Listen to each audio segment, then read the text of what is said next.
Yes, sir. Good. New York State Racing Parimutuel Wagering and Breeding Law, Section 102, provides that the New York State Gaming Commission shall consist of 7 members appointed by the governor, by and with the consent and advice of the Senate.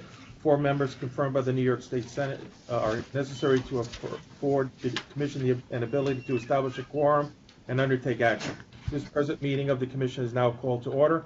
Ms. Secretary, please call the roll. John Crotty. Here. Peter Machete. Here. John Baklemba. Here. Barry Sample. Here. Jerry Skirnick. Here. Todd Snyder. Here. Ms. Secretary, please have the record reflect that a quorum of qualified members is present, thus enabling transaction of business. Chairman Sample. First, we'd like to do is consider the meetings from our November 27th meeting. Minutes of the commission meeting conducted on November 27th have been provided to members in advance. At this time, I'd like to ask if members have any edits, corrections, and/or amendments. Everybody's okay? Yes. Let the record reflect that the minutes were accepted. Next on the agenda is the report of the acting executive director. Thank you, Mr. Chairman. As for casino development, there are 3 commercial casinos up and running in New York. The 4th, Resorts World Catskill, announced last week their plans to open ahead of schedule on February 8th. The opening comes several weeks ahead of the previously announced opening date of March 1.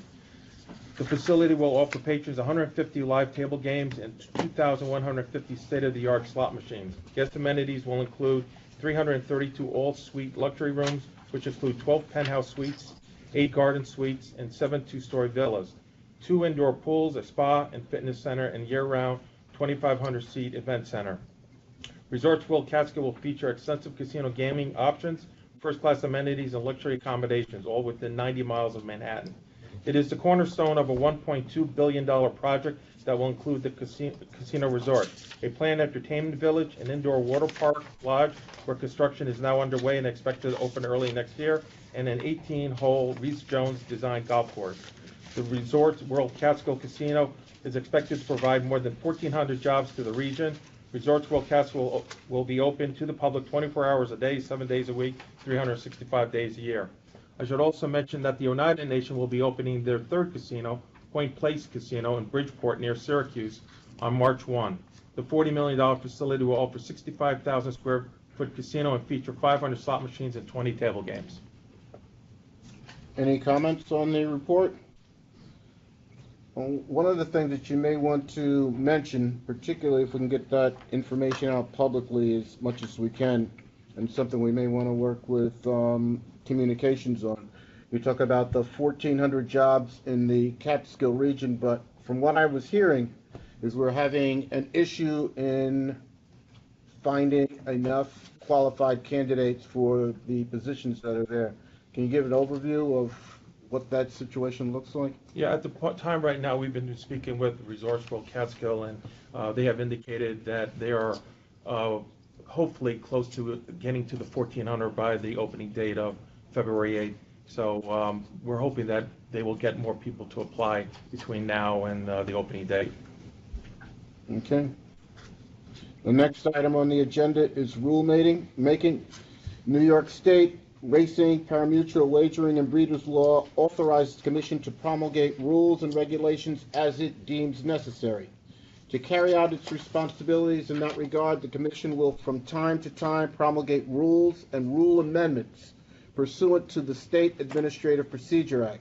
We have 2 items for consideration today. Ron, will you please outline the first item? Yes. For Commission consideration is the adoption of a revised proposed rulemaking in regard to additional time restrictions on the use of non-steroidal anti-inflammatory drugs, NSAIDs, before horse races. NSAIDs act to reduce pain by inhibiting the inflammatory process, which can improve healing and recovery from injury, but can also inhibit the effects of the natural healing process, including swelling and associated pain that would prevent a horse from sustaining further injury.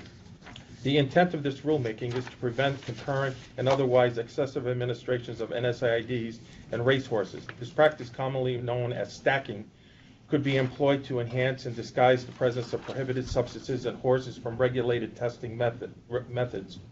This rulemaking proposal was published initially in the November 9, 2016 State Register. At that time, the proposal was intended to disallow the use of more than one NSAID within 1 week of racing, as NSAIDs can be administered in combination that increase the potency and duration of the effect of the drugs. After consideration of public comments from the Racing Medication and Testing Consortium and the New York Thoroughbred Horsemen's Association, the Commission revised the proposal to permit up to 2 NSAIDs within 1 week of racing, provided that one is not used within 96 hours of the race and the other is not used within the current 48-hour restricted period. The revision preserved the intent of the initial proposal while addressing a legitimate concern raised in comments received. The revised proposal also includes a rule amendment to delete melicofenamic acid, formerly known as Arquel, as an NSAID permitted to be administered within 1 week of racing. This substance is no longer marketed by any pharmaceutical company, and it might be efficacious for more than 48 hours. There is no veterinary necessity for its use within 1 week of racing, and there is no national threshold for this drug. The revised proposed rulemaking, including the text of the revised proposed rule, was published in the November 22, 2017 State Register, a copy of which is attached. The public comment period for the revised proposal expired on December 22, 2017. 2 comments were received, one from the New York Racing Association and one from the horse trainer and chair of the New York Thoroughbred Horsemen's Association Aftercare Committee. Both supported the revised proposal. Staff recommends that the Commission adopt this revised proposed rulemaking. Commissioners, do we have any questions on the adoption of the revised rulemaking regarding additional time restrictions on the use of non-steroidal anti-inflammatory drugs before horse races? Any questions? No. May I have a motion to adopt the rule? So moved. Second? Second. All those in favor? Aye. Aye. The motion carries. Ron, will you please outline the second item? For Commission consideration is a proposal to allow a claimant to void a claim of a thoroughbred horse that is discovered to have become lame or experienced epilepsy due to exercise-induced pulmonary hemorrhage in a claiming race. Under the historical claiming rules, after the starting gate of a race is opened, the ownership of a claimed horse was transferred to the new owner, who bore the risk of injury during the race, although the owner who entered the horse received any first one. The Commission has modified the traditional claiming rule in recent years to promote equine safety. In 2013, for example, the Commission amended the rules to permit a claimant to void a claim if the horse was banned from the racetrack. This action followed the recommendation of Governor Andrew M. Cuomo's New York Task Force on Racehorse Health and Safety in 2012. Under this new proposal, a claimed horse would go to the test barn. After an appropriate cooling out period, before which lameness is not always apparent, the state veterinarian who supervises the test barn would examine the horse for lameness, i.e. an alteration of the horse's gait. Such an examination would include a visual appraisal of the horse at rest and in motion on soft and hard surfaces. The veterinarian would determine whether the horse had grade 2 or higher lameness. The guidelines of the American Association of Equine Practitioners defines grade 2 as lameness that is consistently apparent under certain circumstances, circling hard surface. By comparison, grade 1 lameness is not consistently apparent, and grade 3 lameness is observable at a trot under all circumstances. This same standard of grade 2 lameness is used to put a horse on the veterinarian's list to prevent a horse from entering races. The state veterinarian would also examine the horse for epistaxis, bleeding from the nostrils caused by EIPH. If the state veterinarian determines that the horse has one or more of these conditions, he or she would inform the claimant or representative of the claimant who is present to take the horse. The claimant would then be permitted to elect to void the claim rather than take the horse from the test barn. If the claimant voids the claim, then the owner who entered the horse in the race and whose representative took the horse to the test barn would continue to be responsible for the horse. The claimant would also decide not to void the claim and may take the horse. This decision would not waive any other objections, i.e. for post-race positive, that might later be identified as a possible objection to the claim. The proposal is intended to provide further protections for the welfare of racehorses by removing the incentive to enter a horse prone to such conditions and hope that the horse might be claimed. A claiming race provides the opportunity to unload a horse that is prone to EIPH or lameness upon participating in high-speed exercise, conditions that would not be apparent to the examining veterinarian during a standard pre-race examination. This proposal will make it less likely that a horse will be entered to race if the owner or trainer has concerns about the soundness of the horse to race. If the owner or trainer cannot shift the ownership of a horse prone to lameness or epistaxis due to the rigors of racing to a claimant, then the incentive to race such a horse in a claiming race is reduced. The proposal also provides a medical benefit to claimed horses by introducing an appropriate lameness examination of a claimed horse before they are taken to the new barn. A horse with a significant injury might not show clinical signs of the injury immediately following the race due to the presence of elevated levels of endorphins, which are natural painkillers in the horse's system. It is not unusual for a horse to leave the racetrack without lameness, only to show clinical signs of lameness like cooling out. A claimed horse otherwise might be put into a stall before the lameness is noticed and not receive appropriate medical and other care. The proposal would provide additional protection for the horse by creating an additional opportunity for detection of significant lameness following a race while under the direct supervision of an independent regulatory veterinarian. The California Horse Racing Board had a similar rule. California, however, permits a claimant to accept the horse notwithstanding post-race hepatitis or lameness only by indicating on the claim form before the race that the claim will take the horse regardless of such condition. The proposal before the Commission allows the claimant to determine whether to void the claim. The claimant would be permitted to make this determination after the state veterinarian reports his or her findings in the presence of the claimed horse to the claimant or a representative of the claimant. This option continues the advantage of the reform while permitting a claimant who may wish to accept the horse in view of his quality and the specific condition of the horse to accept the claimed horse. The proposal would further require the original owner to remain responsible for the claimed horse until the horse has been examined and released to the new owner. The proposal also makes some stylistic changes. Staff recommends the Commission authorize the proposal of this rulemaking. Commissioners, do we have anyone have any questions or comments Yes. on the proposed rule? One question, Mr. Chairman. Ron, in 2017, what percentage of on-track fatalities involved horses entered in claiming races? I'll defer to Dr. Palmer, Rick Goodell. Is Dr. Palmer on the line? Yes, he is. Yes, I am, Ron. And Ron, I'm not sure I have to look that up because I don't know for sure how many of them were in claim races. But I can tell you that claim races have a higher percentage of fatalities than do non-claiming races for sure. So without giving a precise number, I can tell you that there are more horses that experience fatal musculoskeletal injury in claiming races than in any other type of race at the track.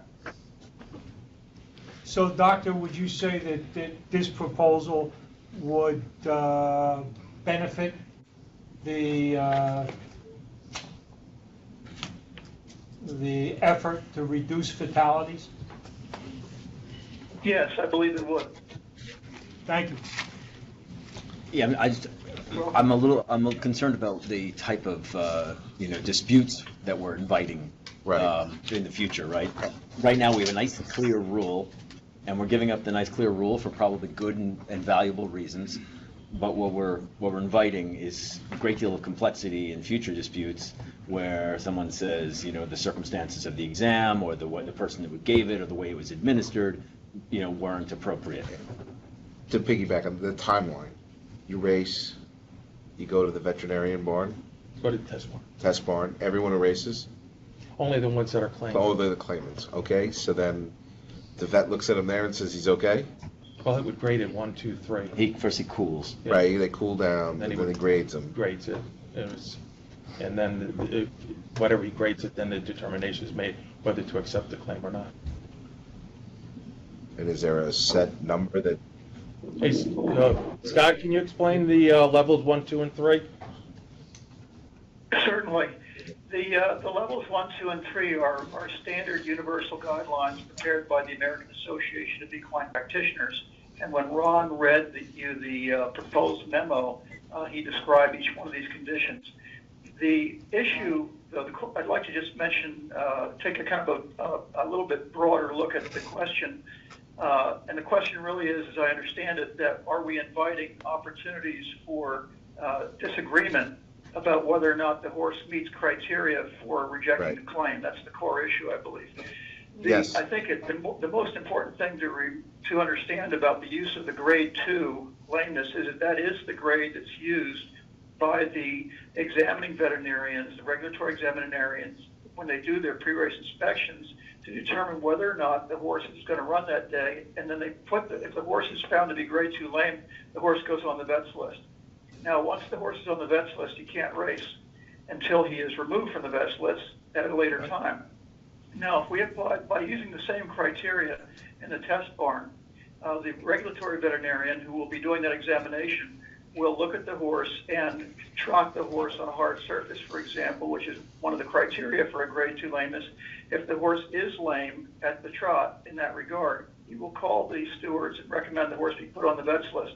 Now, the fact of the matter is, as it is right now, we also have the possibility of, even without this rule, we have the possibility of people disputing whether or not a horse should be on the vet's list. But it's no different than the examination that's performed in the morning hours before the race. That once the veterinarian looks at the horse and puts him on the vet's list, that is not a debatable subject. He's on the vet's list. Then it just is a matter of making sure that he's sound to get off the vet's list. So in actual fact, the fact that the horse is going to be placed on the vet's list is the criteria, the substantive criteria to avoid the claim. There will not be a discussion about whether it's grade 1, 2, or 3. Once that horse is put on the vet's list by our veterinarian, and the stewards would do that, then the issue is closed at that point. There's no more discussion. Yeah. The first one's I not. could add a sort of a layperson's comment too, which is that the definition of grade 2, as you see in the memo, is that the defect in the gait is consistently apparent, meaning that when the state veterinarian, for example, has the horse go in a circle on a hard surface, the state veterinarian won't say, "Oh, there you see it. Oh, there you see it again." It would be consistently apparent. And this examination would be performed in the presence of a representative both of the original owner of the horse and of the claimant. So one follow-up. So the way this would work, if in the post-race exam, no lameness or insufficient evidence of lameness is found by the state vet, the transfer occurs of the horse. Can we assume that's not reviewable? That there's no complaint that's going to come to us. He should have No the vet. biopsies after the fact. Yeah, right. The vet should have found lameness. That's not going to come back to us in the form of some sort of dispute, is it? You should have known. Anybody can, Well, the fact of the matter is that raise the a horse dispute. could, at some point Because he in the was saying future, that that's- show signs of lameness that he would not show in the test barn. It's unlikely Yeah. that would happen, but it's They could possible. take the The horse NFL could get approach. back to And the you know that's barn, our you fault. walk all the way back to the barn, and then Could show have been a sign of before. lameness. No, no. But the actual fact Trained is out of that. that this Let is him out a of the barn, snapshot in just time. test it Any lameness examination, whether it's pre or post race, is a snapshot in time. And the point is that this gives the horse a fairly significant amount of time by the time he walks off the racetrack. In other words, he's going to have been examined in the morning. He'll be examined before the race in the paddock. He'll be examined during the race. He'll be examined under regulatory supervision after the race as he walks over to the test barn. He'll cool out in the test barn. He'll be examined by our veterinarian in the test barn. Right. And if after all that he's okay, he appears to be all right, the claim is valid. Now, there's no guarantee that something couldn't, show up later on, and that is not going to change the definition of terms, because by the rule, the claim will have been declared official at that point. Can the claimer say he understands what the veterinarian said and take the horse? You said yes, right? Yes. What if they say no? Okay, I agree, the claim's valid, and two people rolled for it. Well, Two claims go in, no, the shake would have happened The before. shake occurred. Yes. they go do the test, winner says no. Loser says, I'd have taken The it. cover bidder. The cover bid. Cover bid's still there? Cover bid's dead, Once he's the gone. shake happens, the cover Cover It's bid's over? gone. Okay. I see. Okay. I move to accept the rule. Well done. Second, Sure. discussion on the motion? We're sending it out for public comment. This is for public comment, if everybody understands. Discussion on the motion? Well done. All those in favor? Aye. Opposed? Motion carries. The next item on the agenda are adjudications, and we have 3 of them today. Ron, can you? Sure. In the matter start of with the Andy first one? Hernandez, on October 30th, 2017, the state steward at Finger Lakes Racetrack issued a 7-day suspension of jockey Andy Hernandez for foul riding during the 4th race on October 25th, 2017, in violation of Commission Rule 4035.2. Mr. Hernandez requested a hearing, which was conducted on November 10, 2017. The hearing officer submitted a report dated November 28, 2017. The hearing officer recommended that the suspension ruling at the track be upheld. The Commission considered this matter at a meeting conducted pursuant to judicial or quasi-judicial proceeding exemption of the New York Public Officers Law, Section 108.1. The Commission duly deliberated and considered this matter and determined upon a majority vote, no, I guess it was a unanimous vote, okay, that the hearing officer's report and recommendations should be sustained. Next case. In the matter of Jorge Melendez, on June 30th, 2017, the Commission issued a summary suspension of groom Jorge Melendez, who worked at Finger Lakes Racetrack, because Mr. Melendez was found to have marijuana in his body in violation of Commission Rule 4042.5A. Mr. Melendez was offered a prompt hearing, but service at the address listed on his occupational license and at the farm at which he worked was unsuccessful. A hearing was held on the adjourned date of October 6, 2017, after further attempts to serve Mr. Melendez with notice. The hearing was conducted in Mr. Melendez's absence. The hearing officer submitted a report dated November 19, 2017. The hearing officer recommended that Mr. Melendez's license be suspended for the remainder of the license period unless and until he participates in treatment and/or counseling satisfactory to the Commission. This matter is now ready for final agency determination. The Commission considered this matter at a meeting conducted pursuant to the judicial or quasi-judicial proceedings exemption of the New York Public Officers Law, Section 108.1. The Commission duly deliberated and considered this matter and voted to reject the hearing officer's report and recommendations. Next case. In the matter of William Mott, on January 23, 2015, the state steward issued a 15-day suspension and imposed a $1,000 fine on thoroughbred trainer William Mott for being responsible under the trainer responsibility rule for the presence of flunixin in an overage of formosamide in the horse Saratoga Snacks in the 4th race at Belmont Park on September 20, 2014, in violation of Commission Rule 4043.2D1 and 4043E14 with respect to flunixin, and in violation of Commission Rule 4043.2B6 and 4043.2E5 with respect to formosamide. Mr. Mott, through his attorney, challenged the steward's ruling on January 23, 2015, the same day it was issued. Commission staff on February 13, 2015 issued a notice for a hearing to begin on March 31, 2015. The hearing was adjourned to May 6, 2015, but Mr. Mott instead sued the Commission. Each of the then 6 commissioners, the Commissioner's then Executive Director, another Commission employee, the State Steward and then Hearing Officer, and the New York State Attorney General, each by name in their official capacities. The Mooresville Auxiliary of State University of College of Agriculture and Technology at Mooresville, and Dr. George Malin, the Director of the Commission's drug testing program. The lawsuit was brought in federal court on Long Island and alleged federal law violations based on the unavailability of residual blood samples from the horse for testing by the laboratory of Mr. Mott's choosing, after the Commission's laboratory had returned positive drug test results. Mr. Mott alleged the Commission had a constitutional duty to preserve samples for him to test. The judge stayed the agency hearing while considering the defendant's motion to dismiss. The court eventually dismissed the case on March 31, 2016 on the grounds that the federal abstention doctrine applied. Commission staff then worked with Mr. Mott and the hearing office to schedule the agency hearing, which was set for September 16, 2016. While purporting to cooperate in scheduling the hearing, Mr. Mott instead filed a lawsuit in state court in Nassau County, again naming the same defendants, including the then 5 commissioners by name in their official capacities. He did not serve the summons in this new case until early September However, waiting until approximately only 2 weeks before the scheduled Commissioner's January 11, 2018 agency hearing date to serve papers relating to the new lawsuit.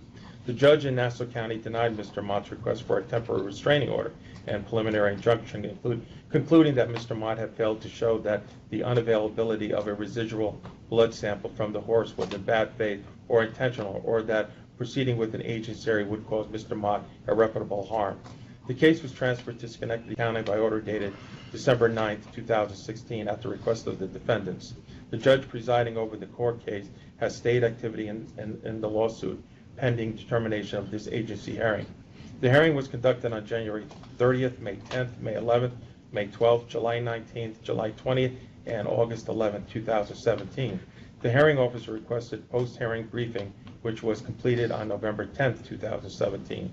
The hearing officer submitted a report dated January 10th, 2018. The hearing officer recommended that the penalties assessed by the state steward for the improper administration of fluanixin be affirmed. The hearing officer also concluded that Mr. Mox presented substantial evidence rebutting the finding of an improper administration of furosemide in Saratoga snacks. This matter is now ready for final agency determination. The Commission considered this matter at a meeting conducted pursuant to judicial or quasi-judicial proceeding exemption of the New York Public Officers Law, Section 108.1. The Commission deliberated and considered this matter and voted to sustain the hearing officer's report and recommendations. I think that closes out everything we have for adjudications. Any old business? That's our next item on the agenda. No old business? Okay. Hearing none, we'll move to new business. Any new business? Casino's opening up. By the time we meet next time? Yeah, February 8th, the casino opens up. As Ron was referring earlier, they're still going through their hiring pains. So if you need somebody who needs a job, doesn't mind going up to Catskill a couple of days a week, they'd be very anxious to consider any applications if anyone else can get the word out. I think they're also interested in having as many of us that we can to be there that day. I don't quite know what that... Remind me the date again? February the 8th. I don't know what day it's a Thursday. But that's when the ribbon cutting starts. They've spent a lot of time, energy, and it's going to be different than some of their other casinos. They're trying to make it more of a resort destination in terms of the type of clientele that they want to have at the facility. But if someone can free up, or all of us can free up that day to be there, I think they'd be very happy to have us there. Anything else you want to comment on that? Okay. Okay. I guess the next item is working with Kristen on scheduling our next meeting. Tentatively, we're scheduled when, Kristen? February 26th. Okay. That's, Be out of town. that's I guess the last Monday of that month. Okay.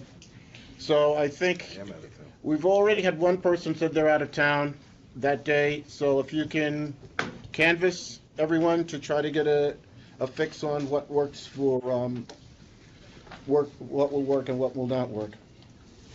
Okay. Next is adjournment. That concludes our public schedule. Okay. We still